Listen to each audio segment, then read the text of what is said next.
30वीं गाथा, इसके बारे में कल जो अंतिम विशेषण थे उन पर हमने बहुत विस्तार से विश्लेषण किया।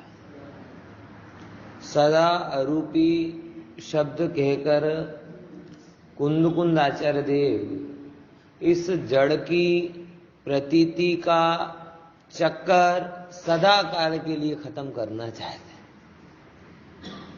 क्या बोला? इस काल के लिए नहीं, मतलब एक सदा शब्द में मुझे यही विचार भी आया कि बहुत सारे लोग इस भाव में तो जड़ का साथ थोड़े जड़ के प्रति उपेक्षा कर देते। क्यों? अगले भाव में वो थोड़े लॉन्ग टर्म इन्वेस्टमेंट होते हैं, इन्वेस्टर्स होते हैं, बराबर। कुछ लोग जो इस भाव में भोग रहे हैं वो भोगों के शॉर्ट टर्म इन्वेस्टर, और जो बाहर में व्रत आदि लेकर बैठे हैं लेकिन दृष्टि में यही है कि अगले भाव में राजा बनेंगे, अगले भाव में देव बनेंगे, अगले भाव में पैसे वाले बनेंगे, वो थोड़े भोगों के लॉन्ग टर्म इन्वेस्टर, बराबर।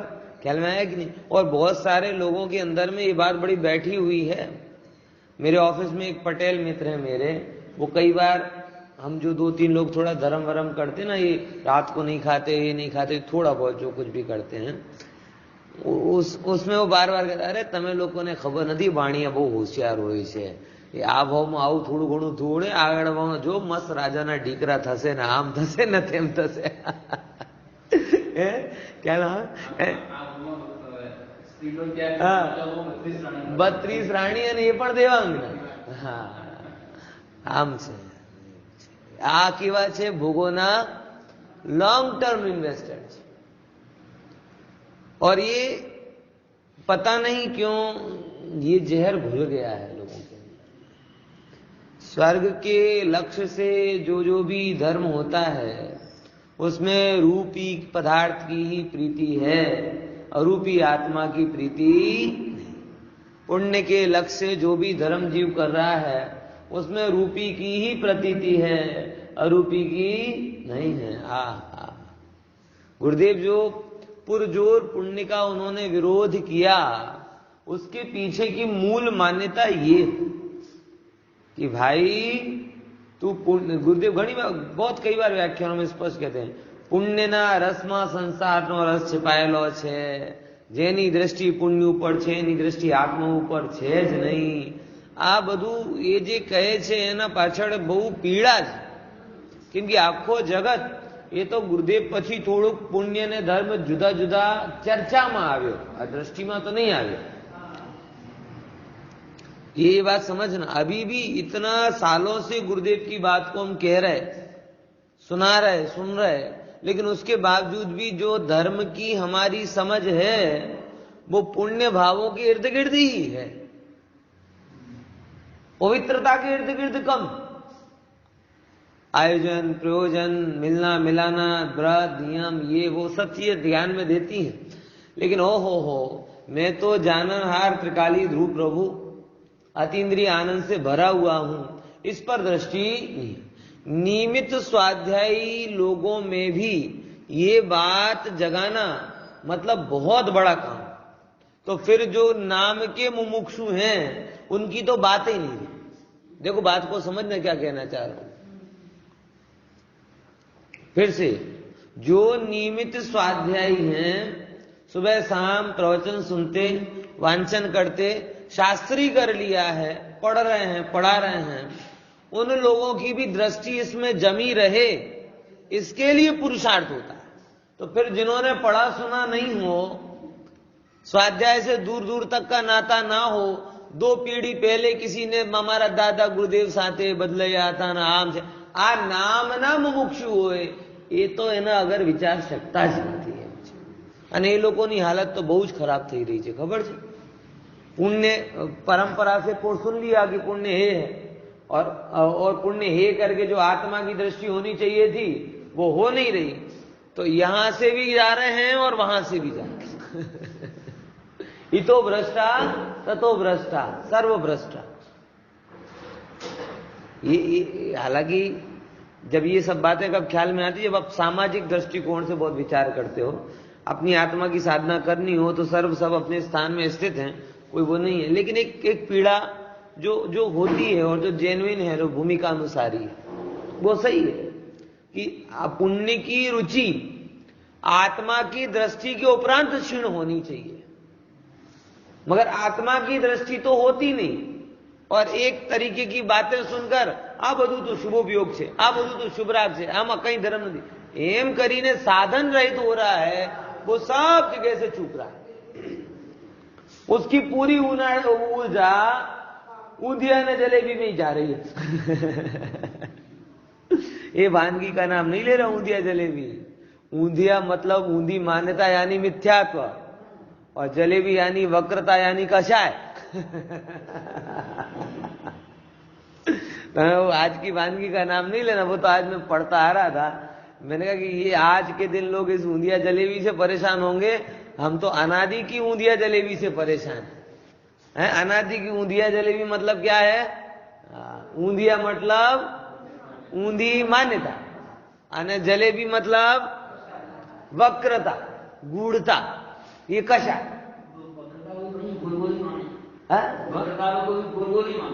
हाँ वक्र, अब देखो दृष्टांत सर्वता घटाने की कोशिश मत करना, वो तो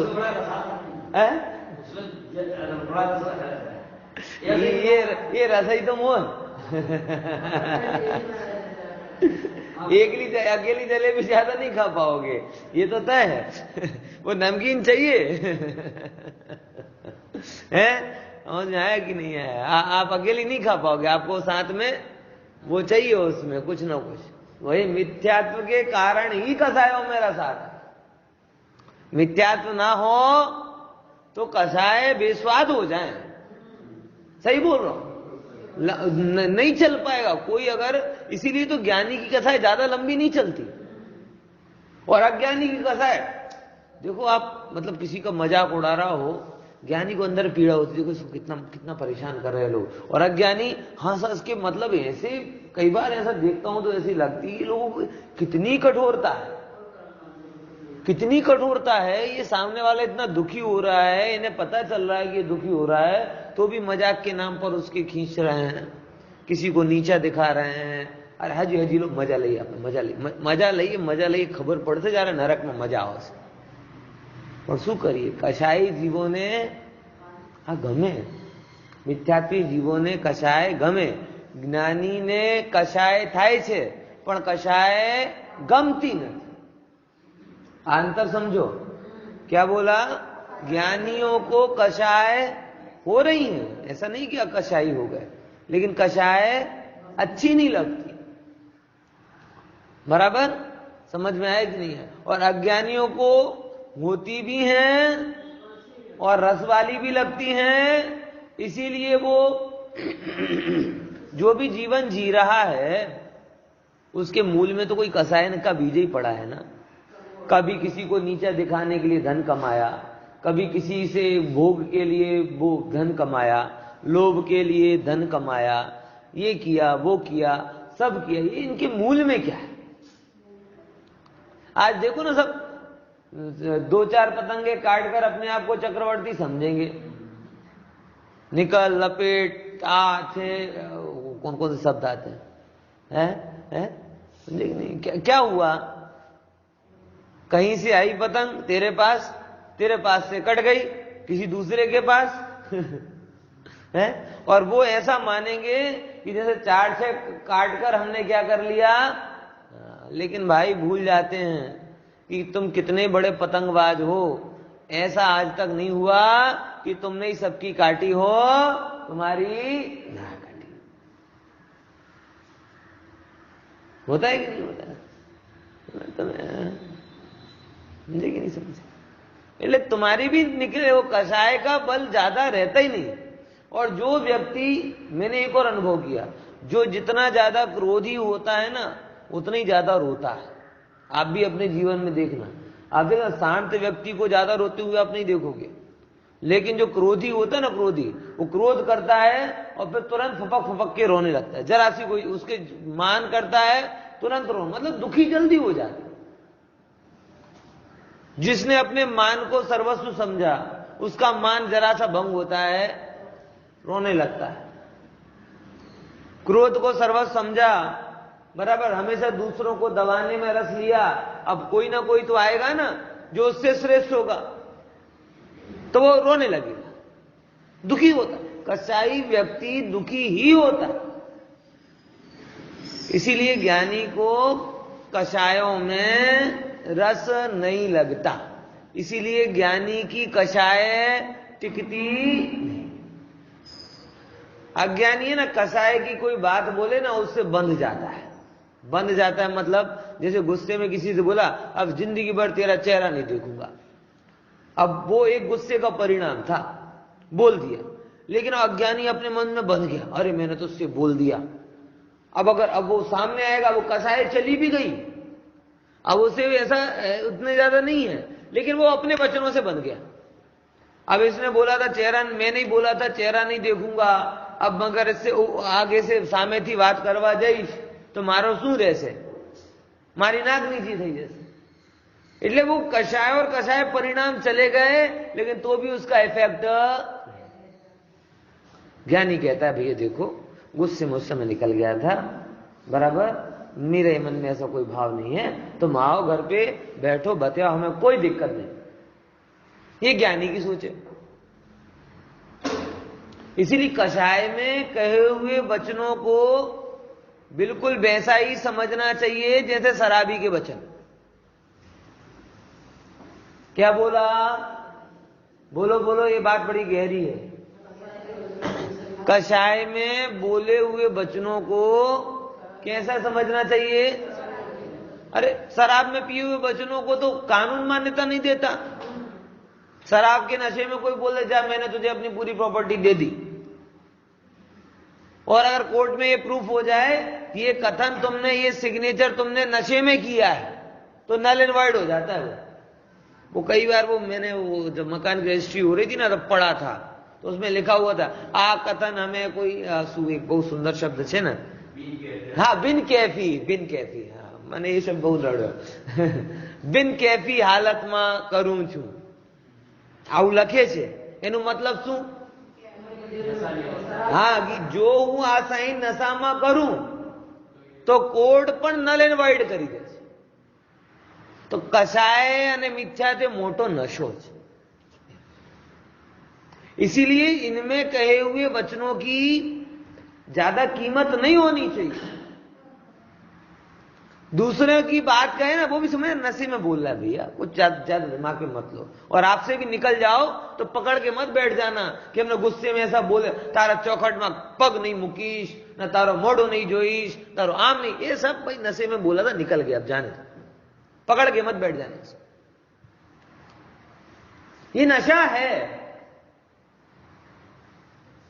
समझ में आया? जैसे क्रोध का नशा होता है वैसे ही राग का भी नशा होता है, बराबर। राग के नशे में भी हम बहुत सारी गपबाजी करते हैं, करते कि नहीं करे? दुनिया तुम्हें दे देंगे, तुम्हें दुनिया का राजा बना देंगे, रानी बना देंगे, ये कर, वो भी समझ नहीं क्या है?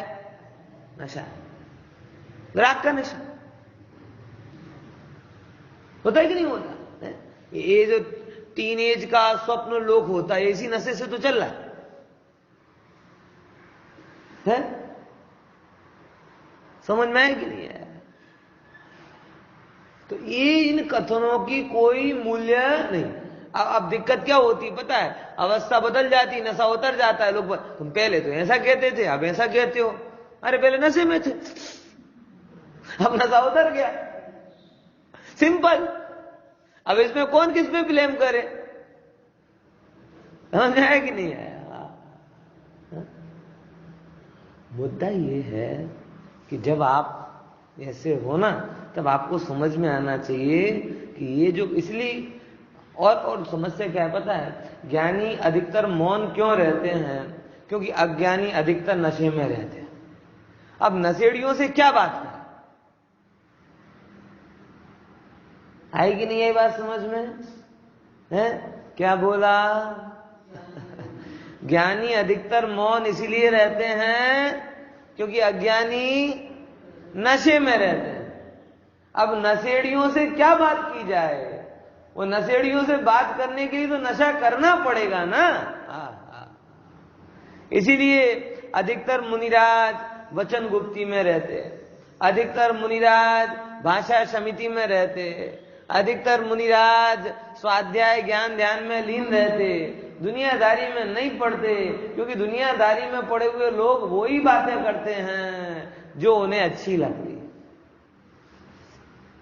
बराबर। और जो कषाय के नशे में अच्छी लग रही हैं, ज्ञान के आलोक में उनकी कीमत जरा सी भी नहीं होती। ध्यान से समझना, क्या बोला? अच्छी अच्छी बात है, जरा समझना है। जो आपको कषायों में अच्छी लग रही हैं, ज्ञान के आलोक में उनकी कीमत क्या है? जरा से आप ज्ञान से देखो तो उन बातों को, है उनकी कोई कीमत है क्या? इसीलिए इस चीज को थोड़ा समझिएगा, बराबर। तो ज्ञानी की कषाय लंबी क्यों नहीं चलती? क्योंकि ज्ञानी में मिथ्यात्व नहीं, और जैसे ही मिथ्यात्व जाता है कषायों में रस चला। कषाय रहती हैं, कषाय तो बहुत आगे जाती हैं, लेकिन कषायों से जैसी है वैसी दिखने लगती है।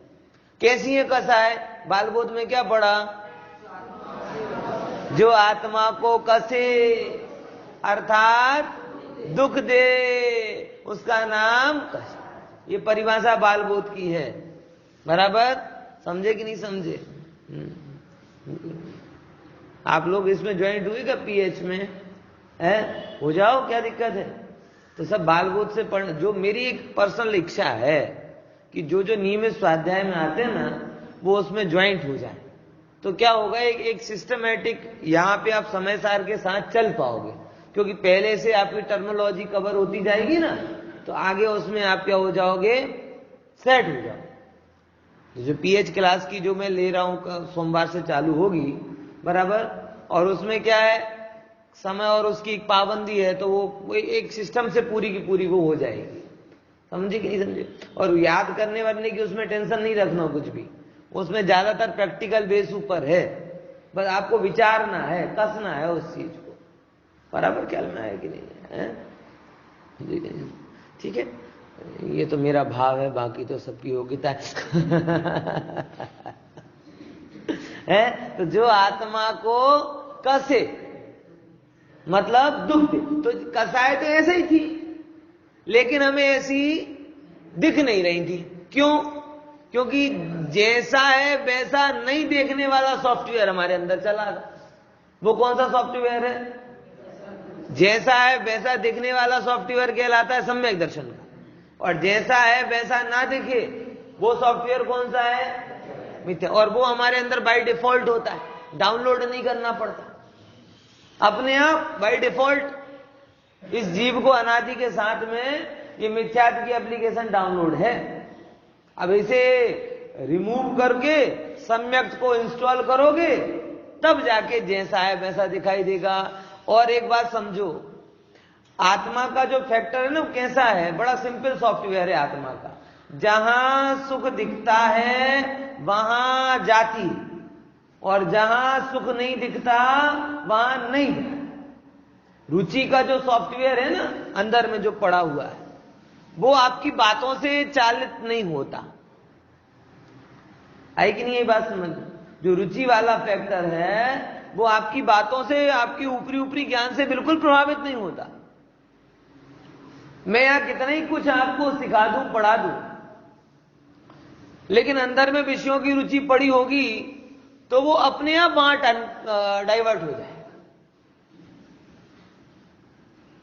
आपकी बातों से वो नहीं चलता, उसको सिंपल है, जहां सुख दिखता है वहां जाता है, और जहां दुख दिखता है वहां से। गजब है ना? आज आपको कहां पुरुषार्थ करना पड़ेगा?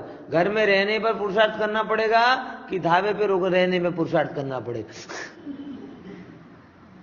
बता, है समझे कि नहीं समझे? अभी आज के दिन घर में रुकने में पुरुषार्थ करना पड़ेगा, क्योंकि रुचि कहां जाएगी बार बार? है उड़ी रे उड़ी रे। समझे कि नहीं समझे? तो पुरुषार्थ का जहां सुख दिख रहा है वहां जा रहा है। और रोज कहो तुम धावा ऊपर आटा मार, आटली हवा में कौन जवाए, दरवाजो बंद करो, खिड़की बंद करो, अंदर बैसी जाओ, तब बाहर जाने में पुरुषार्थ होता है। समझे कि नहीं समझे? तो जब आपके मिथ्या तो हट जाएगा या क्षीण पड़ जाएगा, मोह भाव क्षय हो तहां अथवा होए प्रशांत, दो वस्तु कि जब आपका मोह या तो क्षय को प्राप्त हो जाए अथवा शांत हो जाए, तो दोनों ही जगह में जैसा है वैसा दिखना चालू हो जाता है। तो कसाय दुखमयी हैं तो दुखमयी दिखने चालू हो जाएगी, तो आप उनसे हटने लग जाओगे। ज्ञान सुखमयी है तो सुखमयी दिखना चालू हो जाएगा, उसमें एक रत्ती भर आपको अंदर से अफोर्ड नहीं करना पड़ेगा। देखो मैं बड़ी गहरी बात आपसे कहना चाहता हूं कि अज्ञानी या जो मात्र अंदर से अमूलचूल नहीं बदल रहे ना, वो अपने आप को एक संघर्ष में डाल रहे हैं, समझ नहीं रहे और धर्म धर्म कर रहे हैं। वो अपने आप को जीवन में एक संघर्ष में डाल रहे हैं। क्यों? क्योंकि उनके अंदर के प्रोग्राम में पड़ा हुआ है मिथ्यात्व, और बाहर में उन्होंने सब बदल दिया। अंदर में भी विषयों से सुख बुद्धि छूटी नहीं और बाहर से छोड़ दिए, तो कांस्टेंट उनके जीवन में क्या हो जाते हैं, कॉन्फ्लिक्ट चलते रहे, फिर वो दमनकारी बन जाते हैं। कैसे बन जाते हैं? और जिनके अंदर में ज्ञान ज्योति जल गई है उनके अंदर के संघर्ष खत्म हो जाते हैं,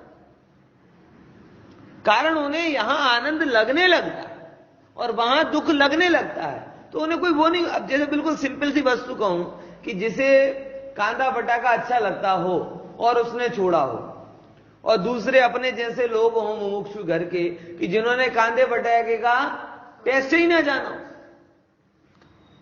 तो अब दोनों में छोड़ना सुलभ किसके लिए होगा? जिसको रुचि नहीं जगी उसके लिए बड़ा सुलभ है, उसको तो गंध आएगी ना तो भाग जाएगा, बराबर। लेकिन जिसने उसका रस लिया है, उसमें आनंद माना है, और यहां प्रवचन और अहिंसा हिंसा की उसे बात ख्याल में नहीं है, बस मम्मी की डांट से पापा की फटकार से प्याज नहीं खाना, प्याज नहीं खाना, ये नहीं करना, वो नहीं करके छोड़ा है। अंदर में दुख रूप नहीं लगा, अहिंसा व्रत प्रिय नहीं लगा, हिंसा हो रही है ख्याल में नहीं आया, ओ हो उसे दुख रूप लगता है। ऐसे ही ज्ञानी को ये संसार दुख रूप लगता है और आत्मा सुख रूप लगता है, इसलिए उसका संसार छोड़ना बिल्कुल नेचुरल। लेकिन जिन्हें संसार दुख रूप लगा नहीं, आत्मा सुख रूप लगा नहीं, और किसी के बहकावे में आकर संसार छोड़ भी दिया, उनका मन उड़ी उड़ी वहीं पे। आप समझ रहे कि नहीं समझ रहे? ये धर्म को इतनी सहजता के, धर्म से संघर्ष मत करो, ये अंदर के सारे संघर्षों को समाप्त करने वाला होता है। और इसी से देखो टीका, मुझे 38वीं गाथा की टीका लेनी है, जरा उसको आप पढ़ो, बहुत सीधी सीधी सी बात कही आचार्य ने। देखो ये जो मैं बात कह रहा था लास्ट की 10-15 मिनट तक की, ये पूरी बात इसमें आ रही है। देखो, जे अनादि मोह रूप अज्ञान थी उन्मत्त पड़ाने लीधे, आ गई थी ना बात पागलपन की। किसके कारण? अपन कह रहे कैफी हालत में, ये कैफी हालत में था अनादि से, और इसीलिए बकवास कर रहा था। नशे की हालत में वो जो भी करता है उल्टा पुल्टा ही करता है। आप नहीं देखो सड़कों पे नाचने लगेगा। अब यहां तो गुजरात में तो बंदी है ना, इसलिए ऐसे दृश्य नहीं दिखाई देते, बराबर। लेकिन हमारे एमपी में, राजस्थान में ऐसे बहुत सारे दृश्य दिखाई देते हैं। नशेड़ियों की हालत उन्मत्त था, बराबर ना। अज्ञान थी उन्मत्त पड़ाने लीधे अत्यंत अप्रतिबुद्ध हतो। कैसा प्रतिबुद्ध था? अत्यंत अप्रतिबुद्ध था। अप्रतिबुद्ध એટલે કઈ ખબર જ નહોતી પડતી, આપણી ભાષામાં બાગા જેવો, કઈ ખબર જ નથી પડતી એને કે શું હિત છે, શું અહિત છે, શું સાચો છે, શું ખોટો છે, કઈ ખબર નથી પડતી। અપ્રતિબુદ્ધ, બોધ નથી જેમાં, दुख ने सुख रूप माने, सुख ने दुख रूप माने, પારકા ને પોતાના રૂપ માને, પોતાનો સ્મરણ ના કરે, એવી રીતે જેને અત્યંત અજ્ઞાનતા, મોહને લીધે અજ્ઞાનતા હતી. અને હવે જો આ તો આપણી કરંટ સિચ્યુએશન. હવે આવો પુણ્યનો ઉદય. શું? વિરક્ત ગુરુથી નિરંતર સમજાવવામાં આવ. જો દો શબ્દ બોલે યહાં પર, એક તો ગુરુ કેવો? विरक्त, અને બીજો નંબર निरंतर. जो आ वस्तु बहुत अगत्यनी है. समझाने के लिए दो चीजें बहुत जरूरी हैं. एक तो सबसे पहले विरक्तता होनी चाहिए. जगत में सबसे बड़ा धर्म के साथ क्या अन्याय हुआ कि लोगों ने धर्म को रागियों से समझा, स्वार्थियों से समझा. जिनका अपना स्वार्थ निहित है वो आपको निस्वार्थ कैसे बना पाएंगे?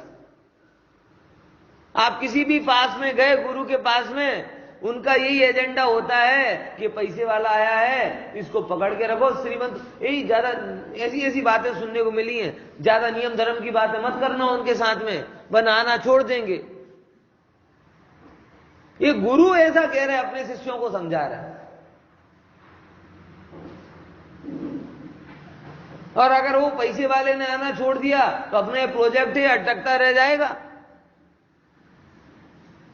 इसीलिए बस आओ, आशीर्वाद, खूब तरक्की करो, खूब तरक्की करो, ऐसा आशीर्वाद. तो मोही आ गया और मोह को भर भर कर ले गया. और मेरा मोह बराबर है इसकी दक्षिणा के रूप में मोह और पाप का अंश सोने चांदी और पैसे के टुकड़े गुरु के सामने छोड़ गया. गुरु ने कहा चलो बढ़िया, इसका जो हो सो हो, अपना तो बढ़िया, अपना एक मंदिर. और ये बहुत जरूरी है पूरी परम. क्योंकि देखो, मैं इसे किसी जगह में डॉक्टर इलाज ना करे, आर्मी वाले रक्षा ना करें, टीचर पढ़ाए नहीं, इंजीनियर मकान बनाए नहीं, बाकी सब कुछ करे, डॉक्टर को आर्मी में पहुंचा दे, आर्मी वाले को यहां पहुंचा दे, सब उल्टा पुल्टा कर दे, तो देश की क्या हालत होगी? सबसे पहले नंबर, देश को सुव्यवस्थित करने के लिए दूसरे का काम नहीं करो, पहले अपना काम. जो जो जिस जिस काम के लिए है वो उस काम में अगर पूरी तरीके से लग जाए तो देश अपने आप अच्छे आगे हो जाएगा. सरल सी बात है. डॉक्टर अपना काम करें, अच्छे से इलाज करें निस्वार्थ भाव से, टीचर अच्छे से पढ़ाएं निस्वार्थ भाव से, सैनिक अच्छे से रक्षा करें निस्वार्थ भाव से. सब निस्वार्थ होकर, अन्य स्वार्थों से विरक्त होकर अपने अपने काम में पूरी तरीके से लगे तो पूरा देश आगे आएगा कि नहीं आएगा? लेकिन यह उल्टा हो रहा है. गृहस्थों की जिम्मेदारी साधुओं ने ले ली. मकान, मठ, मंदिर बनवाने का काम किनका है? गृहस्थों का कि साधु? साधुओं को इन्वॉल्व होने ही नहीं था उनमें. साधु कभी भी अनुक्त वचन के सिवाय परमिशन भी नहीं दे सकता कि ये तुम करो. श्रावक खुद जाके कहता है कि साहेब आवो અમારું વિચાર છે કે આ જગ્યા पंच परमेश्वरी भगवान નો एक सुंदर मंदिर बने. हाँ या ना कुछ भी नहीं, ठीक. हां भी कहे सो पाप लगे. हां भी कहे ना, हां बनाओ, तो भी हिंसा का दोष लगे भाई. अब जब हम ये बात कहते हैं तो वहां से आता है अब श्रावक नहीं कर रहे काम तो हमें तो करना पड़ेगा. मतलब डॉक्टर अब नहीं कर रहे काम तो मिला लो पुलिस वालों को, करवा दो ऑपरेशन. क्या करेंगे? तो पुलिस वाला चोर को पकड़े नहीं तो डॉक्टर को पहुंचा दो, बोले पकड़ चोर को. ये व्यवस्था भंग का प्रश्न है. अगर श्रावक नहीं कर रहे तो श्रावकों को उनकी कर्तव्यों का स्मरण कराओ.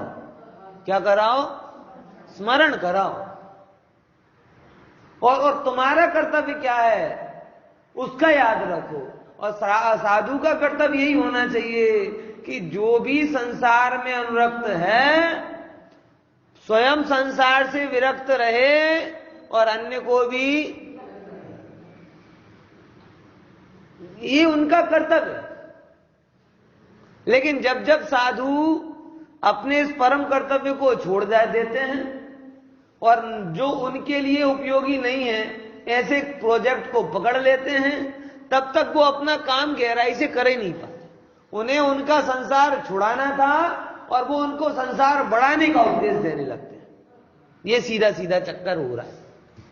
तुम ये ताबीज पहन लो, तुम्हारे घर में पैसा बढ़ जाएगा।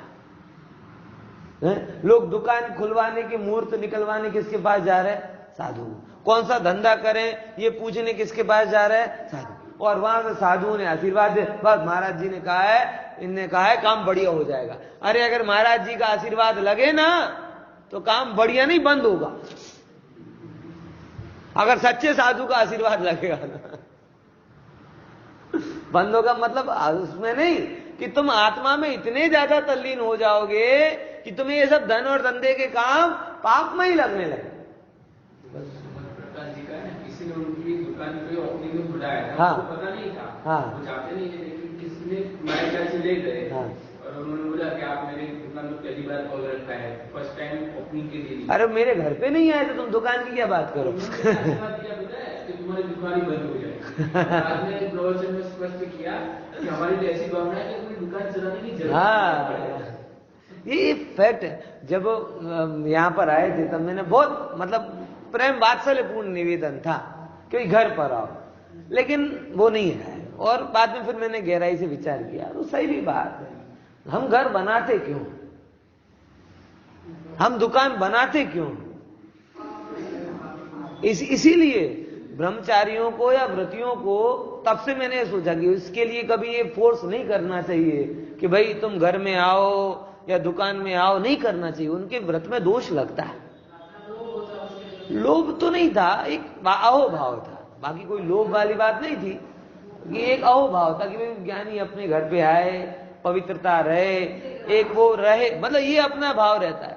लेकिन खरेखर देखा जाए तो अपने घर में एक भी व्यवस्था ऐसी नहीं होती कि जो खरेखर उनकी अनुमोदनीय भी। बराबर समझ में आया कि नहीं है? और अगर उसमें देखा जाए तो एक एक चीज से विचार करना पड़े कि अपना घर का फर्नीचर क्या अहिंसा व्रत के अनुकूल है, क्या अपने घर की ये गटर लाइन, कोई भी एक जो भी व्यवस्था है ना, उनमें अगर फिर मैंने बड़ी गहराई से विचार किया तो ना फर्नीचर संयम के अनुकूल होता है, ना ये सीवरेज लाइन संयम के अनुकूल होती है, कुछ भी नहीं होता।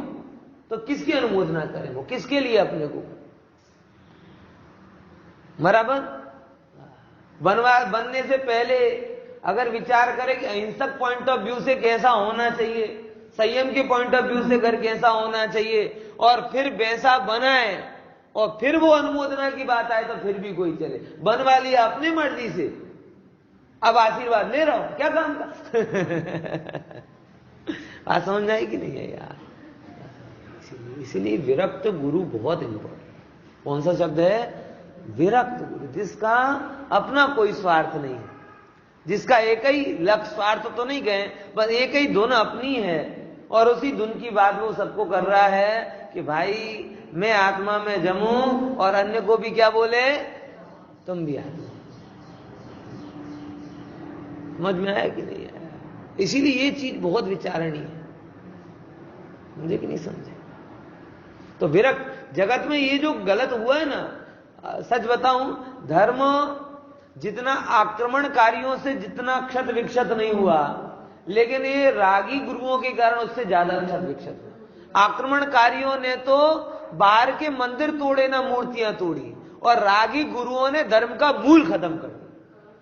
मैं सच बोल रहा हूं, थोड़ा कठोर लगेगा लेकिन पूरी तरीके से मैं विश्वस्त हूं इस विषय कि आक्रमणकारियों ने तो वो जड़ धर्म के चिन्ह को तोड़ा, मूर्तियां तोड़ी, मंदिर तोड़े। ठीक है, उनने गलत किया, मैं उसका निषेध नहीं कर रहा। बाहर के धर्म के आयतन तोड़े, लेकिन रागी गुरुओं ने तो अंदर जो वितरागता, जो धर्म का आत्मा खंडित की। संयम धर्म की आत्मा है, वितरागता धर्म की आत्मा है। अहिंसा धर्म की आत्मा है, अपरिग्रह धर्म की आत्मा है, विरक्तता धर्म की आत्मा है। और रागी गुरुओं ने क्या किया? ये धर्म के मूल पाए तोड़े।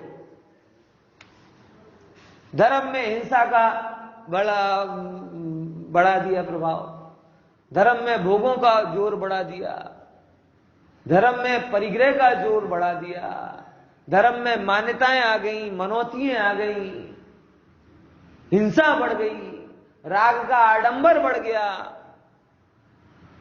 ये करके जो धर्म के मूलभूत पाए हैं, उन धर्म के मूलभूत पायों का तोड़ दिया। तो मेरी दृष्टि में तो ज्यादा बड़े अपराधी हो।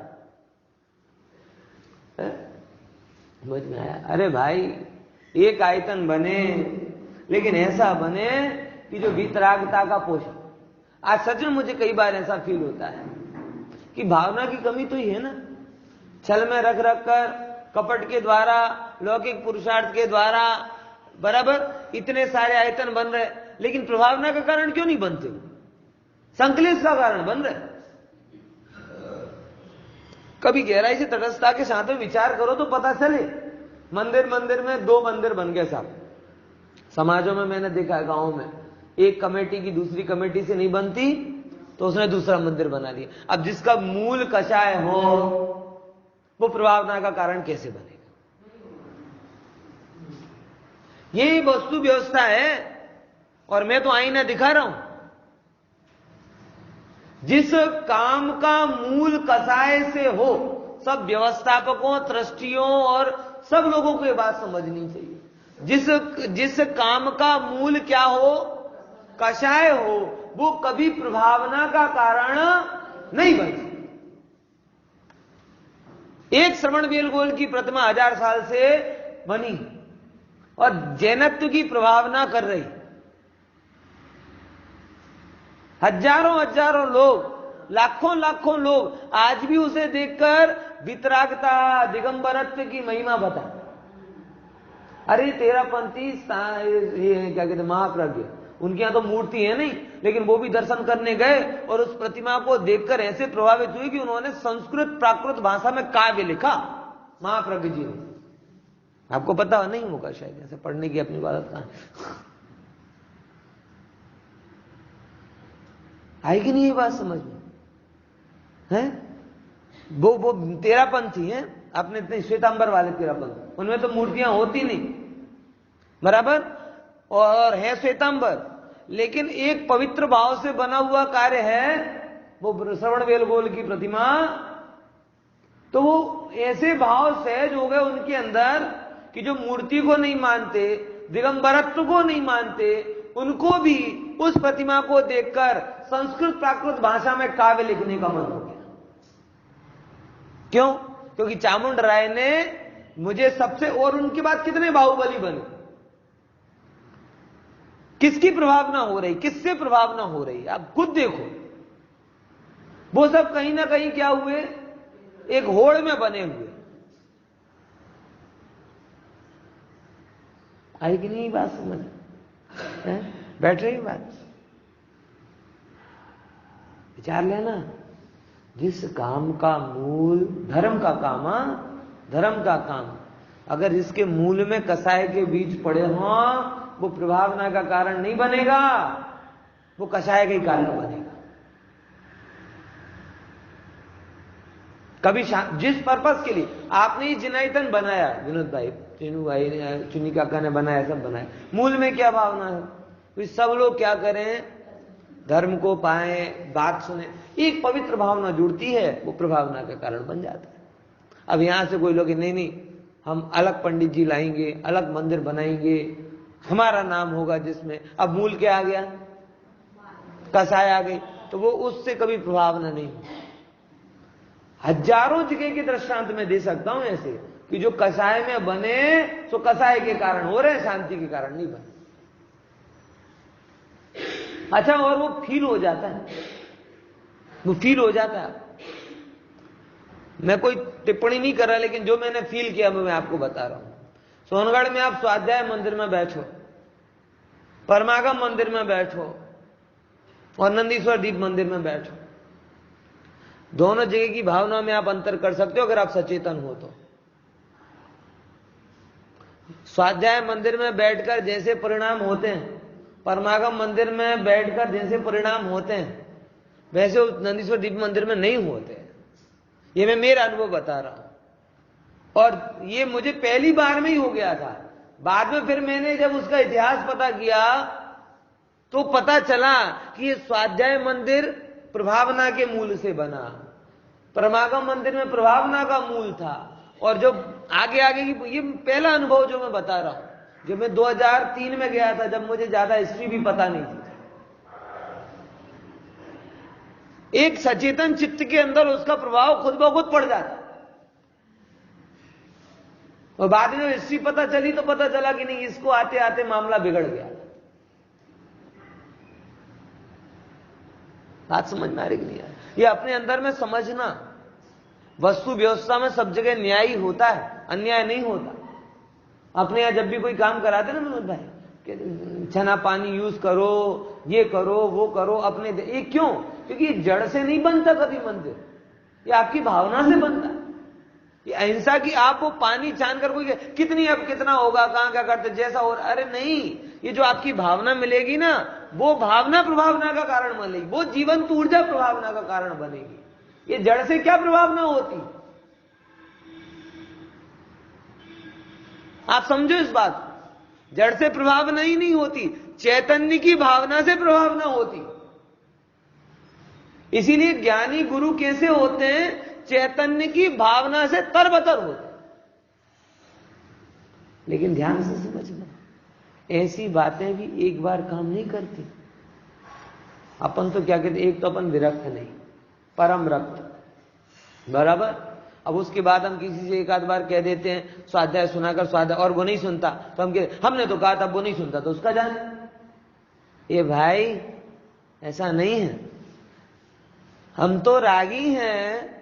यहां कह रहे हैं वीतरागी गुरु भी समझाए तो एक बार में खोपड़ी में घुस जाए, इसकी गारंटी नहीं।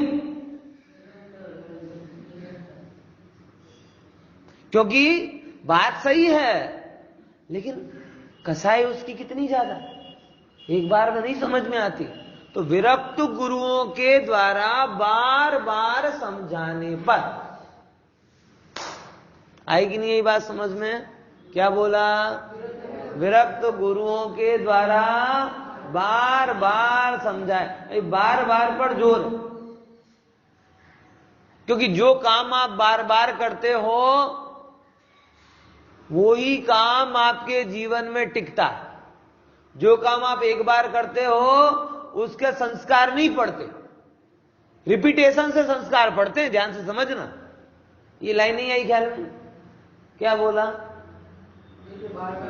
देखो मैं सिंपल, भाई अगर मैं कार चलाने गया, सीखने गया, बराबर, तो सीखने गया तो वो जो ड्राइविंग लाइसेंस जो देता है ना, सिखाता है, उसने कहा आपके पास कौन सी कार है? मैंने कोई भी नहीं है।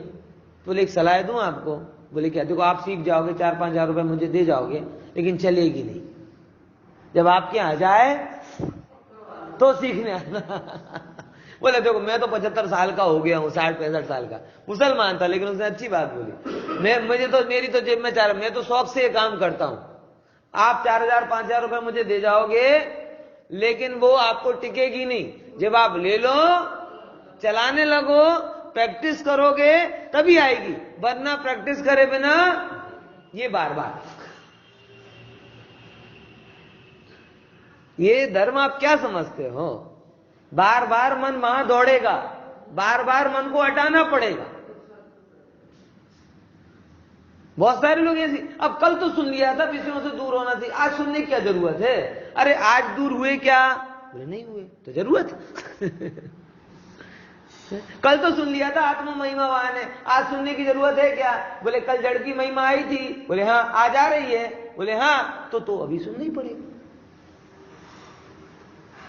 बात समझ? मोक्ष मार्ग में रिपीटेशन 100% रिपीटेशन अलाउड। क्या बोला?